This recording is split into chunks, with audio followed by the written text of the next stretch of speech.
ওই কাজটার পরে আমি যে কাজটা শুরু করি, আমি চাচ্ছিলাম যে স্কাল্পচার, যে আমাদের কনসেপ্টটা ছিল যে বেজের উপর একটা স্কাল্পচার, ফ্রি স্ট্যান্ডিং স্কাল্পচার, এই যে ওয়ার্ড ফ্রি স্ট্যান্ডিং স্কাল্পচার, আমি এই ওয়ার্ডের কে বাইরে কাজ করার চেষ্টা করছিলাম।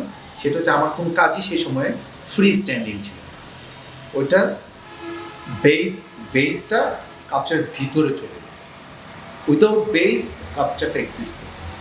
তো বেসটাও পার্ট অফ মাই স্কাল্পচার হয়ে গেছিল, এবং ওইটার মধ্যে তো অ্যাটিটিউডটা খুব বেশি ড্রামাটিক অ্যাটমসফিয়ার নিয়ে আমি কাজ করতাম সেই সময়টা। খুব একটা মনে হচ্ছে একটা ঘটনা ঘটে গেছে, সেই ঘটনার একটা স্মল লেখে ফ্রেমটা অনেকটা লেখে ফটোগ্রাফি, একটা ঘটনা অনেকটা ড্রামাটিক একটা অ্যাটমসফিয়ার ক্রিয়েট করতাম কয়েকটা স্কাল্পচারের মাধ্যমে। আর সেটা মোর লেখে ইনস্টলেশন রাদার দ্যান ইন্ডিভিজুয়াল মানে ওই সময় যতটুকু ধারণা ছিল ওইটার পরই আমি কাজগুলো করা শুরু করি। তো দেন আমি অনেক কাজ করি যেগুলো খুব হিস্ট্রিকে বেস করে। এটা আমি আসলে কনসিয়াসলি তখন করি, তখন আসলে আমার মানে ঘটে যাওয়া বা আমার পারিপার্শ্বিকতাই ওই দিকে নিয়ে যায়। যেমন আমি একটা কাজ করি হচ্ছে 1857 সেই সিপাহী বিদ্রোহ। সো সেই সিপাহী বিদ্রোহটার ঘটনাটা যেহেতু ছোটোবেলায় পুরোটাকে ঘুরে বেড়াতাম, ভিক্টর পার্ক ছিল আমাদের মানে একটা জোন, যে খেলার জোন, সেখানে আমরা সন্ধ্যা পর্যন্ত, অনেক সময় রাতেও যে খেলতে পারতাম, সেখানে একটা টিভি ইনস্টল করছিল সেই সময়, ফলে রাত পর্যন্ত পার্কটা খোলা থাকতো। তো আমরা সেখানে যে আবার কারেন্ট চলে গেলে কোথাও চলে যেতাম, কারণ তখন তো লোডশেডিং হলে তো বাস একেবারে ফ্রিডম কাকে পালিয়ে ঘর থেকে সবাই বের হয়ে যেতাম, নানান জায়গায় খেলতাম। তো ওদিকে ওই একটা বক্তৃতামালায় একটা আয়োজন থাকে, সেটা 1857 উপর একটা প্রোগ্রাম থাকে, এবং সেখানে একজন বক্তব্য রাখে এবং ওই আদেশা পাঠ থাকে। যখন আমরা ছোটবেলায় মানবতা আন্ডাগড়ের ময়দান, সেটা খুব স্টাবলিশ ছিল। আমার নানার ব্যবসা ছিল হচ্ছে বাসের ব্যবসা, বাসটা নারায়ণগঞ্জে, তো সেই আন্ডারগ্রাউন্ড ময়দান বাস ডিপো ছিল, সেখান থেকে যেত।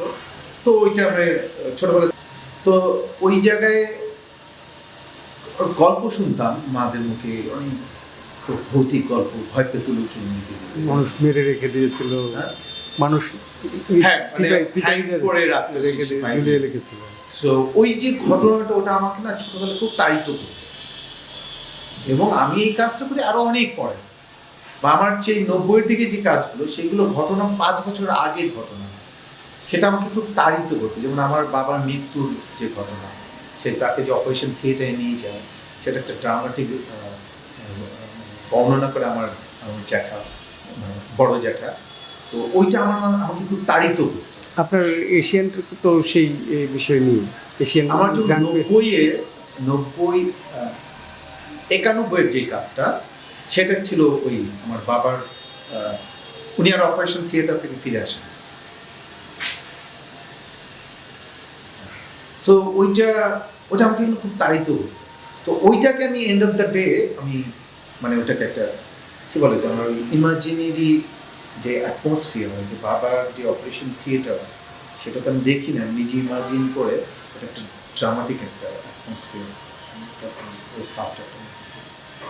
তো তারপরে যেমন আমার মাকে হসপিটালাইজ করা, অ্যাম্বুলেন্সে করে নিয়ে যাওয়া, এই যে এই ঘটনাগুলো, যদি এইগুলো না তোমার প্রত্যক্ষ নেই, লিঙ্ক, আমি কখনো বলিও নেই কাজ করে, কিন্তু আমার সাবকনসিয়াস মাইন্ডে এইটাই ছিল, প্রভাব। আমি আসলে ওইটার ভিজুয়ালাইজেশন, আসলে ওইটার ভিজুয়ালাইজেশন, বাট আমি অন্যভাবে। তারপর যেমন একটা ছিল যে end of the social system, সেটা আসলে আমার বাবার মৃত্যু দিন, আমার বাবাকে আমরা কাঁধে করে নিয়ে যাচ্ছি, বাট টাইটেলটা হচ্ছে end of the social system.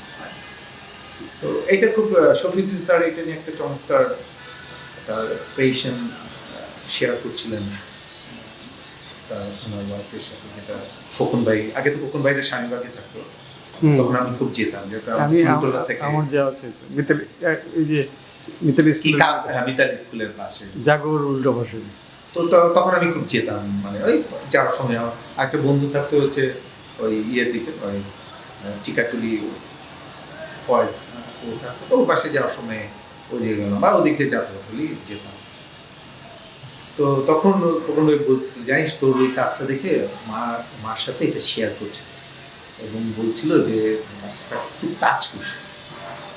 Touch করার কারণটা ছিল যে ওই বডিগুলো ক্যারি করছে, তো জাস্ট কফিনের মতন। আর আমি ওই পোর্ট্রেটটা যে মোল্ড করি তো প্লাস্টার দিয়ে, তো পোর্ট্রেটটার অংশটা আমি আর মোল্ডটা পুরো বের করলাম, কাট করে কিছু ফেসের আদল বের করে নিয়ে আসি। ফলে কি মানে যে কাফনের মধ্যে কাফনের ঢাকা যে ব্যাপারটা থাকে না, সেইটা মনে হচ্ছে যে কাফনের মতন। আর ওর নাকের মধ্যে কিছু প্লাস্টার ছিল, ওইগুলো আর বের করি না, মনে হয় যেহেতু তুলো। তো আর ওটার মধ্যে আমি কুরকুরি ইউজ করছি, একটা এসেন্স, কুরকুর যে মৃত্যুর সময় ব্যবহার করে ওইটা না, ওইটা আসলে এমন একটা এসেন্স যেটা যে কেউ মানে বাঙালি যে কেউ মনে মনে মানে সাংঘাতিক একটা জায়গায় যে টাচ করে, যে টাচটা আসলে আমি আমার লাইফে কোনো কাজে আমি করতে পারি। সো ওই যে ঘটনাটা স্যার মানে ওনার ওয়াইফের সাথে শেয়ার করছিল, ওইটা আবার খোকন ভাই আমাকে বলে। তো আমার স্যার আই ফিল রিয়েলি মানে ভীষণ হ্যাপি লাগতেছিল। ও মাই গড, দিস ইজ সামথিং আমার কাছে মনে হচ্ছে একটা অন্য ধরনের একটা ফিলিংস। মানে এই যে ব্যাপারগুলো মানে এনিওয়ে আমার কাজের যে ডিরেকশনে নানানভাবে ইন্টারাকশন যেতে পাইতাম, তখন থেকে আমরা ইনস্টলেশন করি, তখন থেকে আমরা হয়তো ক্লাসে পড়তাম না, নানান ধরনের অবজেক্টের ছবি আঁকা, নানান কিছু করতাম, নানান ধরনের it's like a more like a studio practice. আর ইন্টারেস্টিং লাগতো যে পিডিএস স্যাররা তখন সেখানকার আসতেন, শফিউদ্দিন স্যারও আসতেন, বাসির স্যারও ছিলেন সেই সময়। তো ওনাদের মানে এমন না যে ওনারা আমাদেরকে গাইড করতো, বাট ওনারা পাশে থাকতো, সেটাকে থাকে না কেউ একজন গার্জিয়ানের মতো, কেউ একজন থাকছে সেই লেভেলের একজন শিল্পী, সান্নিধ্যে আমরা ওইখানে প্রথম দেখছি তাদেরকে কাজ করছি, নিজেদের মতনই কাজ করছি। তো একটা স্টুডিও প্র্যাকটিসের মতনই ছিল, এবং তখন থেকে আপনি হয়তো জানেন যে আমি তখন তো এই বিভিন্ন টেলিভিশনে অংশগ্রহণ করতাম। তো এবং পরবর্তী সময়ে এই লাইফটাই কন্টিনিউ হয়, জাস্ট লোকেশনটা চেঞ্জ হয়। স্টুডিওটা আগে বড় আকারে ছিল ইসের মধ্যে চারুকলা, তারপরে এখন আমরা বাড়িতে কোনো রকম একটা লিভিং রুমে কাজ করা, একটা স্পেসের মধ্যে কাজ করে যেতাম এবং ট্রাই করতাম স্টুডিও প্র্যাকটিসের জন্য নানান রেসিডেন্সিতে অ্যাপ্লাই করতাম, দেশের বিদেশের নানান জায়গায় সুযোগ পেলে সেখানে হয়তো 2-3 মাস 1 মাস ধরে স্টুডিও ফ্যাসিলিটিসগুলো সেখানে পেতাম, সেই ধরনের এক ধরনের এক্সপিরিয়েন্স গ্যাদার করতাম, যেটা খুবই ইন্টারেস্টিং লাগতো আমার কাছে। তারপরে দেশে দেখা যাচ্ছে শুধু আমরা স্টুডিও মানে তেই কাজ করতাম, আমরা স্টুডিওর বাইরেও প্রচুর কাজ হতো, সাইট স্পেসিফিক কোথাও চলে যেতাম, ওয়ার্কশপ করতাম, বিভিন্ন সবাই মিলে বিভিন্ন জায়গায় গিয়ে এরকম একটা প্র্যাকটিস ছিল। তো ওটা তো চলতো দীর্ঘদিন ফ্রিল্যান্সিং। আর কত বছর এখন? আজীবন ফ্রিল্যান্সিং করেছি। আচ্ছা, তা বৃত্তর আগে কি কোনো সংগঠন ছিল? বৃত্তের আগে অ্যাকচুয়ালি না, আমাদের মধ্যে আমরা শুরু থেকেই টিম ওয়ার্কে বিলিভ করি, খুবই মানে কালেকটিভ। যেমন আমরা ছাত্র জীবনে যেটা বিভিন্ন সামাজিক কর্মকাণ্ডের সাথে জড়িত থাকতাম, যেমন বন্যা বা নানান ধরনের ক্রাইসিসের মধ্যে একটা ভলেন্টিয়ার সার্ভিস করতাম, ইনভলভ হতাম। তারপর 90-এর আন্দোলনের সাথে আমি যদিও কোনো পলিটিক্যাল পার্টিতে বিলিভ করতাম না, ফলে কোনো পলিটিক্যাল পার্টির আন্ডারে যায়নি, বাট 90-এর আন্দোলন আমরা ইন্ডিপেন্ডেন্টলি মুভমেন্টে ছিলাম এবং অনেক ধরনের ইন্টারেস্টিং তখন আমাদের ইনভলভমেন্ট ছিল। যেমন আমরা এরশাদ পতনের আগে আমরা খুব লুকিয়ে লুকিয়ে এরশাদের পুষ্পতলিকা বানাচ্ছিলাম। এটা আমার যেহেতু স্ট্রাকচারাল সেন্স ছিল, আমার একটা স্ট্রাকচারাল সেন্স ভালো ছিল, তো আমি মূল দায়িত্বটাই ছিলাম। তারপর বাট এনিওয়ে দেখতে রাতারাতি আমরা ওটা করার আগেই রাতারাতি এরশাদের পতন হয়ে গেল। তারপর ভোরবেলা আমরা সেই পুষ্পতলিকে নিয়ে বের হয়ে আসছি, যেটা ছিল একটা কি বলে মানে পুরো বিজয় মিছিলের একটা উল্লেখযোগ্য চিত্র, যেটার আমার কোনো ডকুমেন্টেশন নাই, হয়তো অনেক পত্রিকার যারা সেই সময় ফটোগ্রাফার তাদের কাছে আছে বা পত্রিকায় গেলে পাওয়া যেতে পারে। সেটা আমার খুব ইচ্ছা ওটাকে কালেক্ট করা। সো এই যে একটা ম্যাসিভ লাগে না, মানে সেন্টার পয়েন্টের প্রোডাক্টটা আমরাই ওটা ইনিশিয়েটর ছিলাম। তারপরে আবার জয়নুল উৎসবের শুরুটা তো আপনার ছিল। জয়নুল উৎসবের শুরু আমরা করি প্রথম দিকে র্যালিটা, তার পরবর্তী যেটা ডাইভার্ট করে আপনার পয়লা বৈশাখের দিকে, র্যালির দিকে। তো এইগুলো কিছু collective activities from the beginning, very শুরু থেকেই ছিল আমার। আর আরেকটা ব্যাপার যেটা আমাদের ছোটোবেলায় যে প্র্যাকটিস, যে ক্লাব করা, মহল্লার মধ্যে ক্লাব করা, তো সবসময় ভাবতাম যে একত্রে মানে তাই না, যে ইন্ডিভিজুয়ালিটি, অফকোর্স ইন্ডিভিজুয়ালিটির ভ্যালু আছে, at the same time the কালেকটিভেরও ভ্যালু আছে। Individuality and collective should be মানে এটা একসাথে যাওয়ার দরকার আছে।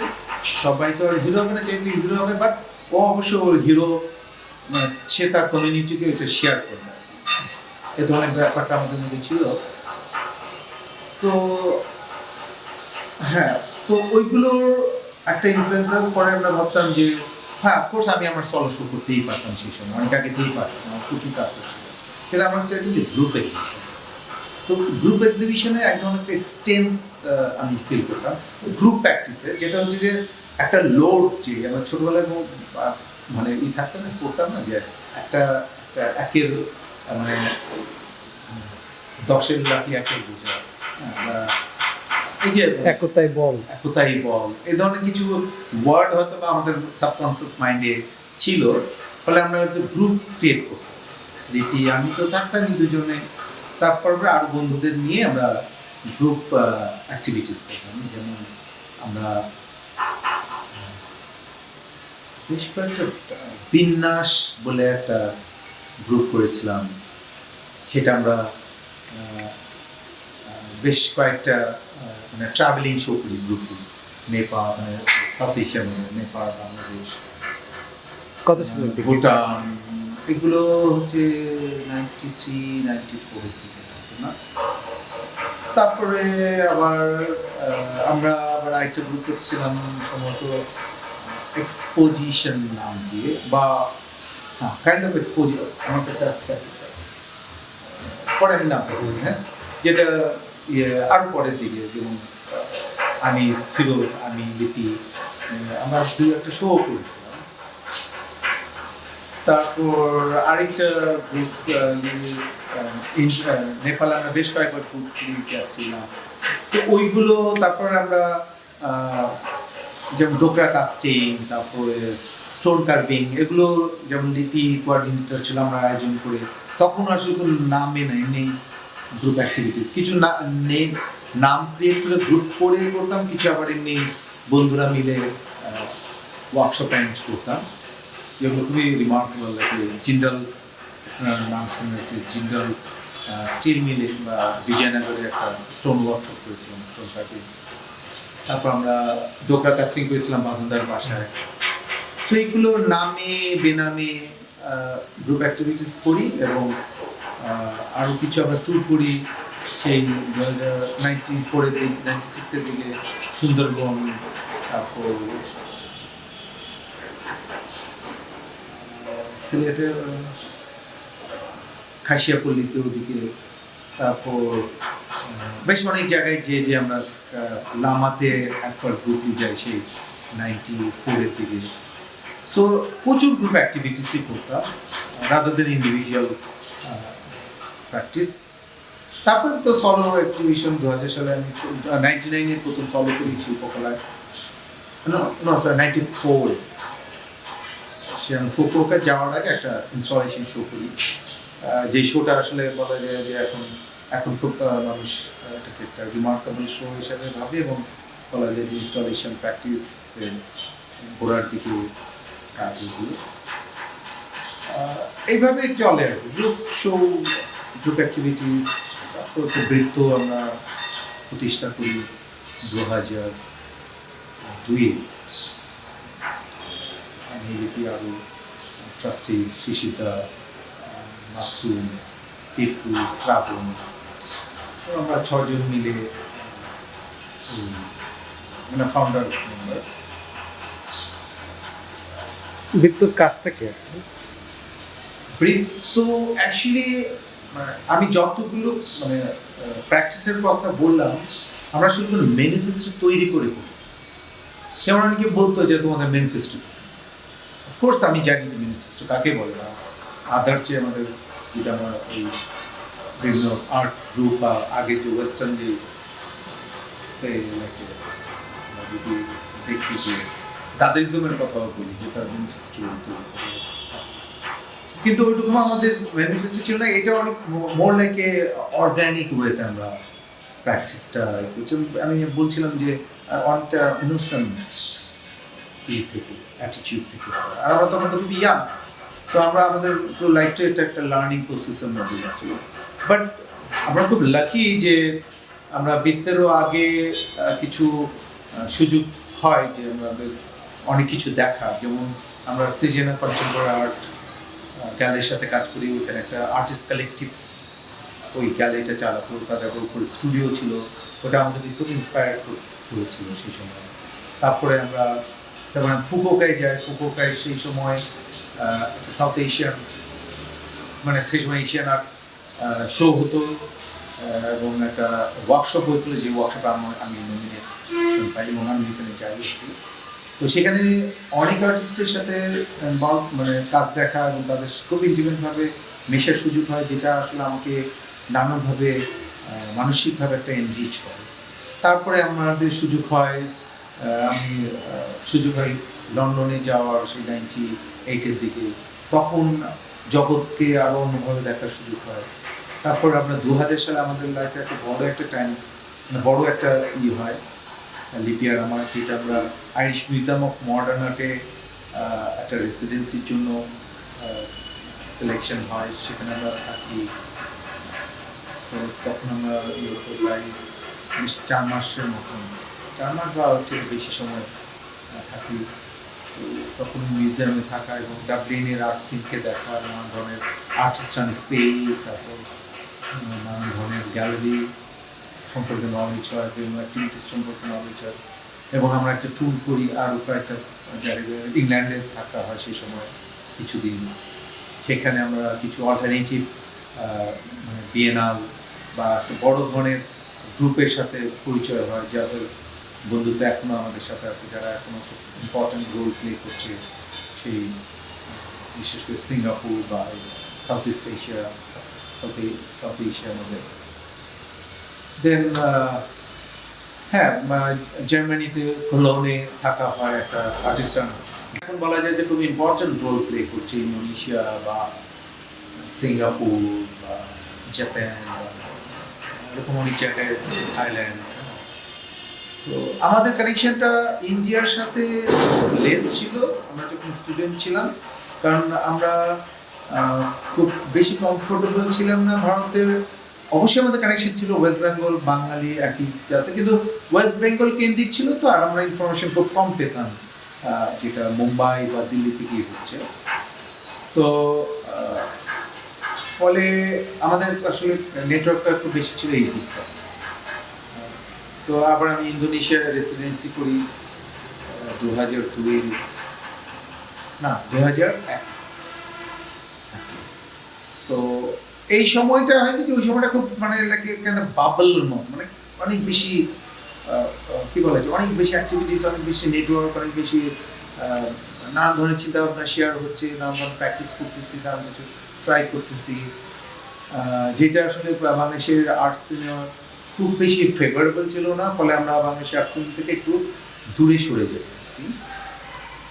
এবং আমাদেরকে একটু ডিস্টেন্স ক্রিয়েট হয়। বাট এটা আমরা জোর করে না, আমরা কোনো কিছু বিলিভ করছি না এই জায়গা থেকে। যেমন আমাদেরকে কি বলতো, ও তোমরা তো ইজেল পেন্টিংকে মানো না, অনেকে মন্তব্য করতো, কিন্তু আমাদের বিষয়টা তা ছিল না।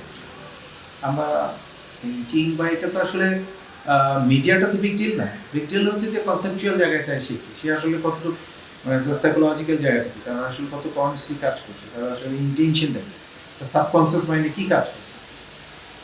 আমাদের এখানে দেখা যাচ্ছে যে সব কনসেপ্ট মানে একটা বিষয় থাকতো যে এস্টাবলিশমেন্ট খুব লোকালি এস্টাবলিশমেন্টের কথা থাকতো, খুব বেশি গ্যালারি ওরিয়েন্টেড, খুব বেশি সেল ক্যান্ড প্রোডাক্ট ক্যান্ড ওরিয়েন্টেড। কেউ কেউ সেলের বাইরেও যদি কাজ করে থাকে, তারপরে দেখা যাচ্ছে যে একটা সামাজিক প্রতিষ্ঠার জায়গাগুলো ব্যাপারে এক ধরনের থাকতো। আমাদের আগের জেনারেশন পর্যন্ত জব মানে হচ্ছে তুমি আর্টিস্ট মানে শিক্ষক হলেই আর্টিস্ট হতে পারো। সো অথবা শিল্পকলা চাকরি করতে হবে। হ্যাঁ, কোনো একটা প্রতিষ্ঠানের সাথে থাকতে হবে বা কারো পৃষ্ঠপোষকতায় থাকতে হবে, কারো ছত্রছায়ায় থাকতে হবে। তো এইগুলো আমাদের আর হয়ে ওঠেনি। আসলে আমরা নিজেরা এত বেশি এঙ্গেজ হয়ে গেছে নিজেদের কাছে, সেই জায়গাটা একটা সুযোগ। এখন কি নিয়ে কাজ করছে? এখন আসলে আহ, এখন মানে পুরো স্ক্যাটার, মানে আমি জাস্ট মাইন্ড রানিং লাগে এনিথিং। আমি কোথাও ফোকাস করতে পারছি না, অনেক প্রজেক্ট, এবং আমার হচ্ছে আমি জীবনে কোনোদিন আর কাজ শেষ করতে পারবো না।